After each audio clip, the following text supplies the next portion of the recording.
Hello friends, welcome to NextGen Computers. Previous classত আমি insert menu links tab আৰু header and footer tabৰ বিষয়ে শিকিছিলোঁ। আজি আমি text আৰু symbols এটা tabৰ বিষয়ে আলোচনা কৰিম। যদি আপোনালোকে last classৰ ভিডিঅ'বোৰ চোৱা নাই তেনেহলে মোৰ playlistৰ পৰা চাব পাৰিব আৰু তাৰ লিংকবোৰ মই description boxতো দিছো তাৰ পৰাও চাব পাৰিব। টেক্সট টেবৰ ভিতৰত আমি প্ৰথমতে পাইছো টেক্সট বক্সৰ যোগেদি আমি টেক্সট বক্সত আমি টেক্সট লিখি এঠাইৰ পৰা আন ঠাইত নিব পাৰো। টেক্সট বক্সত ক্লিক কৰিলো। টেক্সট বক্সত ক্লিক কৰাৰ পিছত ইয়াত কিছুমান টেক্সট বক্সৰ ডিজাইনবোৰ ওলাইছে। যোনটো আমাক টেক্সট বক্স লাগে সেই টেক্সট বক্সৰ ডিজাইনটো আমি ইয়াৰ পৰা ল'ব পাৰো। ইয়াৰ পৰা মই এইটো ডিজাইন ললো। ইয়াত ক্লিক কৰিলো। এতিয়া ইয়াত যোনখিনি টেক্সট লিখা আছে সেইখিনি আমি কাটি দিম। সিলেক্ট কৰি পিনে কিবোৰ্ডৰ পৰা আমি ডিলিট কি মাৰিলো। তাৰপিছত ইয়াত আমি যোনটো টেক্সট লিখিব বিচাৰিছো সেই টেক্সটটো আমি নিজে লিখিব পাৰো। মই ইয়াত লিখিলো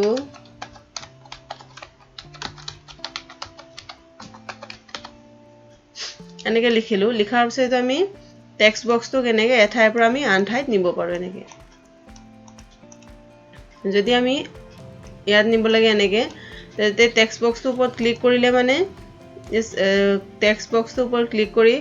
ওপৰৰ যোনটো লাইন আছে লাইনটোত আমি মাউসটো এনেকে লৈ যাম। তেতিয়া ইয়াত এনেকে এটা প্লাছৰ সিম্বল আহিব। তেতিয়া আমি মাউসৰ পৰা লেফট ক্লিকটো দবাই পিনে এনেকে আমি এঠাইৰ পৰা আন ঠাইত নিব পাৰো। যদি আমি ইয়াত ডিজাইন দিব বিচাৰিছো তেতিয়া ইয়াত আমি আকৌ ক্লিক কৰি পিনে টেক্সট বক্সটোৰ ওপৰত ক্লিক কৰিলে ওপৰত ফৰমেট মেনু আহিব। টেবুল স্টাইল ক্লিপ আৰ্ট আৰু শেপছ কোডে যেনেকৈ আমি স্টাইল পাইছিলোঁ সেইবোৰ স্টাইল পাম। ইয়াত যোনটো স্টাইল লাগে আমি এনেকৈ দিব পাৰোঁ। শেপছ ফিল আকৌ আমি ফিলত কালাৰ দিব পাৰোঁ। শেপছ আউটলাইন এনেকৈ আমি শেপছ আগৰ ক্লাছবোৰত শেপছ কৰিছিলোঁ সেই তেনেকৈ শেপছত আমি যেনেকৈ আউটলাইন ফিল কালাৰ দিছিলোঁ তেনেকৈ আমি ইয়াত দিব পাৰোঁ। যদি আমি এইটো টেক্সটৰ ওপৰত দি দিওঁ এইটো পাছফালৰ টেক্সটখিনি দেখা নাপায় তেতিয়া আমি এইটো টেক্সট ৰেপিঙত যাম। যদি আমি পাছফালে নিব বিচাৰিছো বিহাইণ্ড টেক্সট কৰিম। যদি আমি আগফালে আনিব বিচাৰিছো ইন ফ্ৰণ্ট অফ টেক্সট কৰিম। যদি আমি স্কোৱাৰত ৰাখিব বিচাৰিছো স্কোৱাৰ কৰিম। এনেকৈ আমি কৰিব পাৰোঁ। যদি এইটো নালাগে টেক্সট বক্সটো আমি ইয়াত ক্লিক কৰি পিনে কিবোৰ্ডৰ পৰা ডিলিট কিটো মাৰি দিম এইটো ডিলিট হৈ যাব। আমি টেক্সট বক্সটো নিজেও ড্ৰ কৰিব পাৰোঁ। টেক্সট বক্সত ক্লিক কৰিলো ড্ৰ টেক্সট বক্স। ইয়াৰ পৰা আমি এনেকৈ টেক্সট বক্স ড্ৰ কৰি পিনে লিখিব পাৰোঁ। নালাগে ইয়াত ক্লিক কৰি পিনে ডিলিট মাৰি দিলো। তাৰপিছত আহিলো কুইক পাৰ্টছ।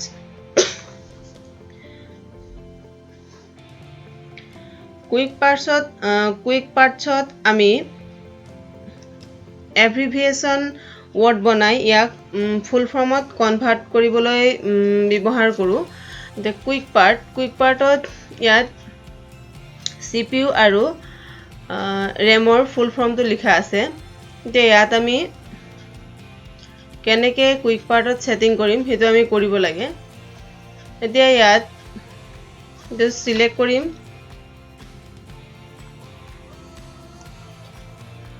সিলেক্ট কৰি পিনে আমি যাম ইনচাৰ্ট কুইক পাৰ্টত আমি একেবাৰে তলত যাম shape selection to quick part gallery. ইয়াত ক্লিক কৰাৰ পিছত নেমত ইয়াত ওলাই আছে এইটো চেন্ট্ৰেল প্ৰচেছিং। এইটো আমি কাটি দিলো। কাটি পিনে আমি লিখিলো CPU লিখাৰ পিছত এইটো আমি অকে কৰি দিলো। এতিয়া অকে কৰাৰ পাছত আকৌ তাৰ পাছৰটোক সিলেক্ট কৰিলো। আকৌ যাম আমি কুইক পাৰ্টছত গৈ পিনে আমি আকৌ যাম শেপ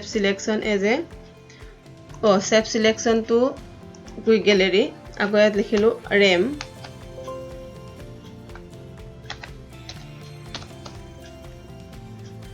অকে এতিয়া এইটা লিখা হৈ গ'ল। ইয়াৰ তলত এতিয়া চেন্ট্ৰেল প্ৰচেছিং ইউনিট আৰু ৰেণ্ডম এক্সেছ মেমৰি আমি ইয়াত তলত আকৌ ফুল ফৰ্মটো লিখিব বিচাৰিছো। তেতিয়া ইয়াত তলত লিখিলো CPU লিখাৰ পাছত কাৰ্চৰটো মাজত ক্লিক কৰি দিলো। ইয়াত মাজত লৈ আনিলো। ইয়াত লৈ অনাৰ পিছত আমি কিবোৰ্ডৰ পৰা ওপৰৰ যোনটো ফাংচন কি আছে সেই ফাংচন কিটোৰ পৰা আমি F3 কিটো মাৰি দিম। F3 কি মৰাৰ লগে লগে ইয়াত চেণ্ট্ৰেল প্ৰচেছিং ইউনিট এনেকৈ তাৰ ফুল ফৰ্মটো ওলাই যাব আকৌ ইয়াত লিখিলোঁ ৰেম আকৌ কাৰ্চৰটোৰ মাজত আনিলোঁ মাজত অনাৰ পিছত আকৌ F3 মাৰি দিলোঁ এইটো গোটেইটো এনেকৈ ফুল ফৰ্মটো ওলাই যাব কুইক পাৰ্টছত আমি এনেকৈ ইউজ কৰিব পাৰোঁ তাৰপিছত আহিলোঁ ৱৰ্ড আৰ্ট এইটো ডিলিট কৰি দিলোঁ তে ৱৰ্ড আৰ্টৰ পৰা আমি এনেকৈ ৱৰ্ডৰ ডিজাইনবোৰ লিখিব পাৰোঁ যোনটো ডিজাইন লাগে সেই ডিজাইনটো লৈ পিনে আমি ৱৰ্ড আৰ্টটোত লিখিব পাৰোঁ যদি আমি এইটো ডিজাইন লওঁ এইটো ল'লোঁ তে ইয়াত ইয়ৰ টেক্সট হিয়াৰ বুলি লিখা আছে ইয়াত এইটো বেক স্পেচ মাৰি পিনে কাটিলোঁ কাটি পিনে মই ইয়াত লিখিলোঁ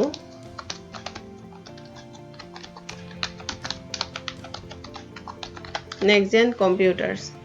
ওকে কৰি দিলোঁ এইটো আমি পেপচি বনাওঁতে ইউজ কৰিছিলোঁ যেতিয়া আমি চেপছ কৰিছিলোঁ চেপছত পেপচি বনাওঁতে আমি ইয়াত পেপচিটো লিখিবৰ কাৰণে এইটো ৱৰ্ড আৰ্টত লিখিছিলোঁ এতিয়া এইটো লিখাৰ পাছত আমি যাম টেক্সট ৰেপিং এইটো টাইপ কৰিলোঁ তাৰপিছত যেতিয়া এইটো টেক্সটটো লিখাৰ পাছত ওপৰত ইয়াত ফৰ্মেট মেনু আহিব ফৰ্মেটৰ ৱৰ্ড আৰ্ট ষ্টাইলছ আছে ৱৰ্ড আৰ্ট ষ্টাইলছৰ পৰা আমি ইয়াৰ পৰা এনেকৈ ষ্টাইলবোৰ ল'ব পাৰোঁ আমাক যোনটো ষ্টাইল লাগে সেই ষ্টাইলবোৰ আমি ইয়াৰ পৰা ল'ব পাৰোঁ যদি আমি ইয়াৰ ফন্টৰ ডিজাইনটো চেঞ্জ কৰিব বিচাৰিছোঁ তেতিয়া আমি যেতিয়া ৱৰ্ড আৰ্টত লিখোঁ তেতিয়া আমি চেঞ্জ কৰিব লাগিব লিখাৰ পাছত যদি আমি চেঞ্জ কৰিব লাগে মাউচৰ পৰা ৰাইট ক্লিক মাৰিম এডিট টেক্সটত যাম ইয়াত ওপৰত ফন্ট বুলি লিখা আছে ইয়াৰ পৰা ফন্টৰ ডিজাইনটো চেঞ্জ কৰিব পাৰোঁ মই এইটো ফন্ট লৈ ল'লোঁ যদি আমি বল্ড কৰিব বিচাৰিছোঁ বল্ড যদি ইটালিক কৰিব বিচাৰিছোঁ ইটালি যদি সাইজটো ডাঙৰ কৰিব বিচাৰিছোঁ বা সৰু কৰিব বিচাৰিছোঁ তাৰ পৰা আমি ইয়াৰ পৰা এনেকৈ এইবোৰ কৰিব পাৰোঁ ওকে কৰি দিলোঁ এইটো ফন্টটো চেঞ্জ হৈ গ'ল তাৰপিছত শেপছ ফিল ইয়াৰ পৰা আমি ফিলৰ কালাৰটো চেঞ্জ কৰিব পাৰোঁ এইটো শেপছ আউটলাইন আমি আউটলাইনৰ কালাৰটো চেঞ্জ কৰিব পাৰোঁ আৰু চেঞ্জ শেপৰ পৰা আমি শেপৰ শেপটো এইটো চেঞ্জ কৰিব পাৰোঁ যদি আমাক এইটো শেপ লাগে আমি ইয়াত ক্লিক কৰি দিলোঁ এইটো শেপত আহিব ইয়াত তলত ক্লিক কৰি পিনে আমি এনেকৈ টানি দিম এনেকৈ ষ্টাইলত আহিব যদি আমি ইয়াৰ ভিতৰত টেক্সট লিখিব বিচাৰিছোঁ ইয়াত তেতিয়া আমি ইয়াৰ ভিতৰত লিখিবৰ কাৰণে এই টেক্সটটোৰ ওপৰত এবাৰ ক্লিক কৰি পিনে ফৰ্মেট মেনুৰ টেক্সট ৰেপিঙত গৈ আমি ইয়াক বিহাইণ্ড টেক্সট কৰিব লাগিব তেতিয়াহে ইয়াৰ মাজত আমি ফন্টটোত ইয়াৰ মাজত আমি তেনেকৈ টেক্সট লিখি যাব পাৰিম আৰু যদি আমি ইয়াক আকৌ অভেল টাইপত ৰাখিব বিচাৰিছোঁ তেতিয়া চেঞ্জ শেপত যাব লাগিব তো অভেলটো ল'ব লাগিব ইয়াত অভেলটো ক্লিক কৰাৰ পিছত সাইডত এইবোৰ পইণ্ট ওলাইছে ইয়াতে আমি ক্লিক কৰি এনেকৈ মাউচৰ পৰা লেফ্ট ক্লিকটো দবাই পিনে এনেকৈ টানি পিনে গোল কৰিব পাৰোঁ এইটো তাৰপিছত ইয়াৰ পৰা আমি আকৌ ডিজাইন দিব পাৰোঁ কেনেকুৱা ডিজাইন এইবোৰ পৰা আমি ডিজাইন দিব পাৰোঁ ইয়াৰ পৰা আমি চেঞ্জ শেপৰ পৰা শেপৰ এইটো টেক্সটৰ শেপটো আমি চেঞ্জ কৰিব পাৰোঁ আৰু ষ্টাইলৰ পৰা আমি ইয়াত বেলেগ বেলেগ এনেকৈ ষ্টাইল দি লিখিব পাৰোঁ ৱৰ্ড আৰ্টটোত আমি এনেকৈ ইউজ কৰিব পাৰোঁ তাৰপিছত আহিলোঁ ড্ৰপ কেপ এইটো আমাক নালাগে এইটো ক্লিক কৰি পিনে ডিলিট মাৰি দিলোঁ তাৰপিছত আহিলোঁ ড্ৰপ কেপটো হ'ল ড্ৰপ কেপৰ যোগেদি আমি পেৰেগ্ৰাফৰ প্ৰথম ৱৰ্ডৰ প্ৰথম কেৰেক্টাৰটো ডাঙৰ কৰিব পাৰোঁ তে ড্ৰপ কেপ ইয়াত ক্লিক কৰিলোঁ ড্ৰপ কেপত গ'লোঁ ড্ৰপ কেপ এনেকৈ আমি প্ৰথম কেৰেক্টাৰটো ডাঙৰ কৰিব পাৰোঁ যেনেদৰে কোনো নিউজ পেপাৰ বা মেগাজিনৰ পেৰেগ্ৰাফৰ প্ৰথম কেৰেক্টাৰটো ডাঙৰকৈ দিয়া থাকে তেনেকৈ আমি ড্ৰপ কেপৰ সহায়ত পেৰেগ্ৰাফৰ প্ৰথমটো কেৰেক্টাৰ ডাঙৰ কৰিব পাৰোঁ এতিয়া ইয়াৰ প্ৰথমটো কেৰেক্টাৰ এনেকৈ ডাঙৰ হৈ আছে তো 3টা লাইনত আছে যদি আমাক ইয়াতকৈ বেছি লাইনত লাগে তেতিয়া আমি ড্ৰপ কেপত যাম তলত আমি ক্লিক কৰিম ড্ৰপ কেপ অপশ্যনছ ইয়াত ক্লিক কৰাৰ পাছত ইয়াতো এনেকৈ দিয়া আছে কিন্তু ওকে কৰি দিলোঁ ইয়াত যদি নাথাকে 3টা লাইনতকৈ যদি বেছিকৈ নাথাকে তেতিয়া আমি ড্ৰপ কেপ অপশ্যনৰ লাইনছ টু ড্ৰপ ইয়াত গৈ পিনে আমি ওপৰত ক্লিক কৰি পিনে এনেকৈ বঢ়াই ল'ব পাৰোঁ কিমান লাইন লাগে মই 7 কৰি দিলোঁ আৰু যদি এইটো কেৰেক্টাৰটোৰ পাছত যদি আমাক অলপ স্পেচ লাগে তাৰ পাছত যদি টেক্সটখিনি লিখা লাগে তেতিয়া আমি তলত ইয়াত আমি বঢ়াই ল'ব পাৰোঁ চিমটো তো মই দি দিলোঁ 5 ওকে কৰি দিলোঁ 5 কৰিলে ইমানখিনি স্পেচ আহিব মাজত যদি ইয়াতকেও বেছি স্পেচ লাগে এটা আমি লাইনটো কিমান লৈছো 7 লৈছো 7টা লাইন আহিলে স্পেচটো 5 দিছিলো ইয়াত 5 আহিলে যদি ইয়াতকেও বেছি স্পেচ লাগে আমি আকৌ ড্ৰপ কেপত যাম দে ইয়াত গৈ আমি স্পেচটো বঢ়াই ল'ব পাৰো 1 cm কৰি দিলো ওকে 1 cm কৰিলে ইমানখিনিত আহিব যদি নালাগে নান কৰি দিম ড্ৰপ কেপটো উঠি যাব তাৰপিছত আহিলো সিগনেচাৰ লাইনৰ সহায়ত আমি কি কৰিব পাৰো ধৰি লও আমি এটা এপ্লিকেশন লিখিলো এটো এটা এপ্লিকেশন বা লেটাৰ লিখিলো তাৰ তলত যদি আমাক হেডমাস্টাৰ বা প্ৰিন্সিপালৰ সিগনেচাৰ লাগে তলত অলপ জেগা উলাই ললো ইয়াত যদি আমাক প্ৰিন্সিপাল বা হেডমাস্টাৰ সিগনেচাৰ লাগে তেতিয়া ইয়াত সিগনেচাৰ লাইন ইউজ কৰি তলত সিগনেচাৰ কৰিবৰ বাবে লাইনৰ ফৰমেট এটা আমি বনাব পাৰো দে ইয়াত ক্লিক কৰি আমি গলো সিগনেচাৰ লাইনত যোৱাৰ পিছত এটো আমি ওকে কৰিলো তো ওকে কৰাৰ পিছত ইয়াত আমি প্ৰিন্সিপাল জনৰ নাম বা হেডমাস্টাৰ জনৰ নামটো লিখিম XYZ লিখি দিলো তাৰ পিছত হেডমাস্টাৰ হয় নে প্ৰিন্সিপাল হয় এটো আমি তলত লিখিব লাগিব ইয়াত লিখি দিলো প্ৰিন্সিপাল আৰু যদি ইমেইল এড্ৰেছ আছে ইয়াত আমি তলত ইয়াত ইমেইল এড্ৰেছটো আমি লিখি দিব পাৰো যদি নাই নিদিলেও হ'ব তাৰ পিছত ওকে কৰি দিলো ওকে কৰি দিয়াৰ পিছত এনেকৈ এটা ফৰমেট আহি যাব তেতিয়া ইয়াত প্ৰিন্সিপাল জনৰ সিগনেচাৰটো আমি সহজতে ল'ব পাৰো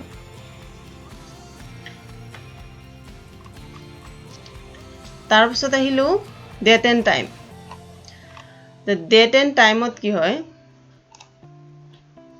ডেট এণ্ড টাইমৰ যোগেদি যদি ইয়াত যদি আমাক তলত এন্টাৰ মাৰি পিনে অলপ তললৈ লৈ গৈছো তো ইয়াত যদি আমাক আজিৰ ডেট লাগে তেতিয়া আমি ডেট এণ্ড টাইমত গৈ পিনে তো ইয়াত আমি আজিৰ ডেটটো ল'ব পাৰো টিউজডে এপ্ৰিল 28 2020 এনেকৈ ইয়াত ওলাই আছে যদি আমাক অকল ডেট লাগে তেতিয়া আমি অকল ডেটটো ল'ব পাৰো আৰু যদি আমাক ডে আৰু ডেট দুইটা লাগে তেতিয়া আমি এটো ল'ব পাৰো ইয়াত ক্লিক কৰি দিলো ওকে কৰি দিলো তলত এনেকৈ ডেট আৰু ডে দুইটা ওলাই থাকিব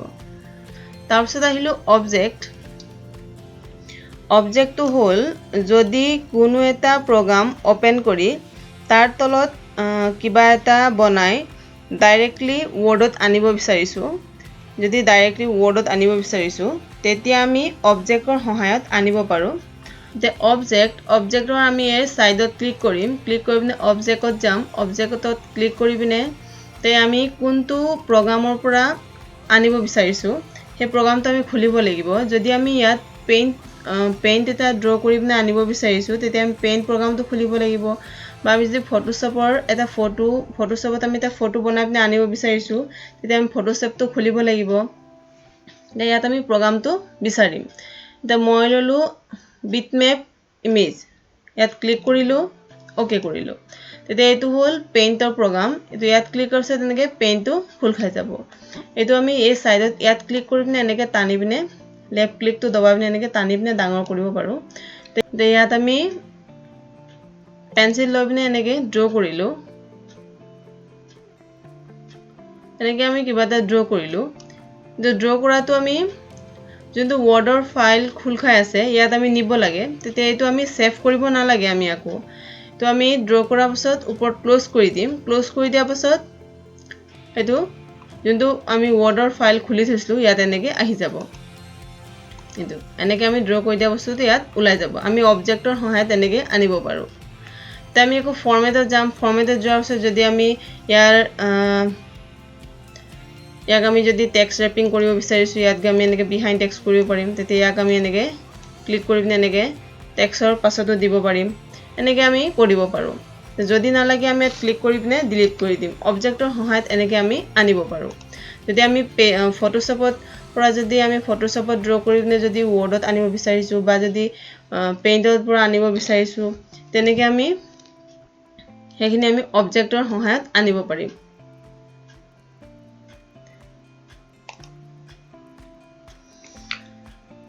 তাৰ পিছত আহিলো অবজেক্টৰ text from file text from ফাইলত কি হয় যদি আমি বেলেগ এটা ৱৰ্ডৰ ফাইলত লিখা কন্টেন্টটো ইয়াত আনিব বিচাৰিছো এইটো পেজত তেতিয়া আমি অবজেক্টৰ ইয়াত টেক্সট ফ্ৰম ফাইলৰ যোগেদি আনিব পাৰো তে ইয়াত আমি ক্লিক কৰিম ক্লিক কৰি পিনে তে ইয়াৰ পৰা আমাক আমি কোনটো ফাইল আনিব বিচাৰিছো মই ললো ডেস্কটপৰ পৰা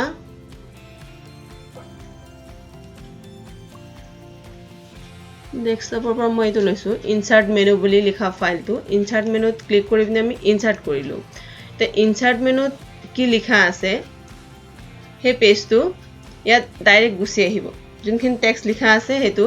এই পেজটোত গুছি আহিব তেনেকৈ আমি আনিব পাৰিম আকৌবাৰ দেখুৱাই দিছো অবজেক্ট টেক্সট ফ্ৰম ফাইলত ক্লিক কৰি ইয়াৰ পৰা এটুকে লৈ লৈছো ABCD বুলি লিখা আছে